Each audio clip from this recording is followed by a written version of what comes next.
Christians, you need to go back to corporate. If not corporate, I gave this advice years ago. Years is quite the heavy word, perhaps maybe months, but I think it could be maybe like 2 years ago. I said that go should be on social media as for Christians. So you need to stop making money from Christianity. You need to stop making money from Christianity. Find something else to make money. You can still use social media to try and make money.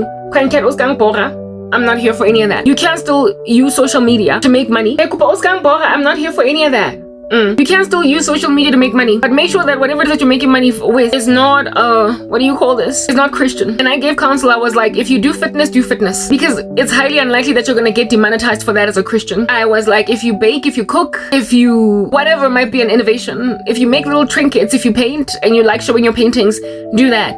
Essentially pretty much that which you would do as a 9 to 5. If you like giving business advice, do that. If at all you've got a business degree. But when it comes to ministry, keep your channels demonetized. And on that day, you're not going to get your stuff brought down and you're not going to be harassed, because it is money that talks and it is money that makes these people bully peak content creators. How many of y'all have ever heard of Joe Kirby saying my video was brought down? No. When people's channels are demonetized or are unmonetized, when they're not monetized, they leave them alone. But when you make money, that's when they start to bark like a dog and Archer threaten you with a growl.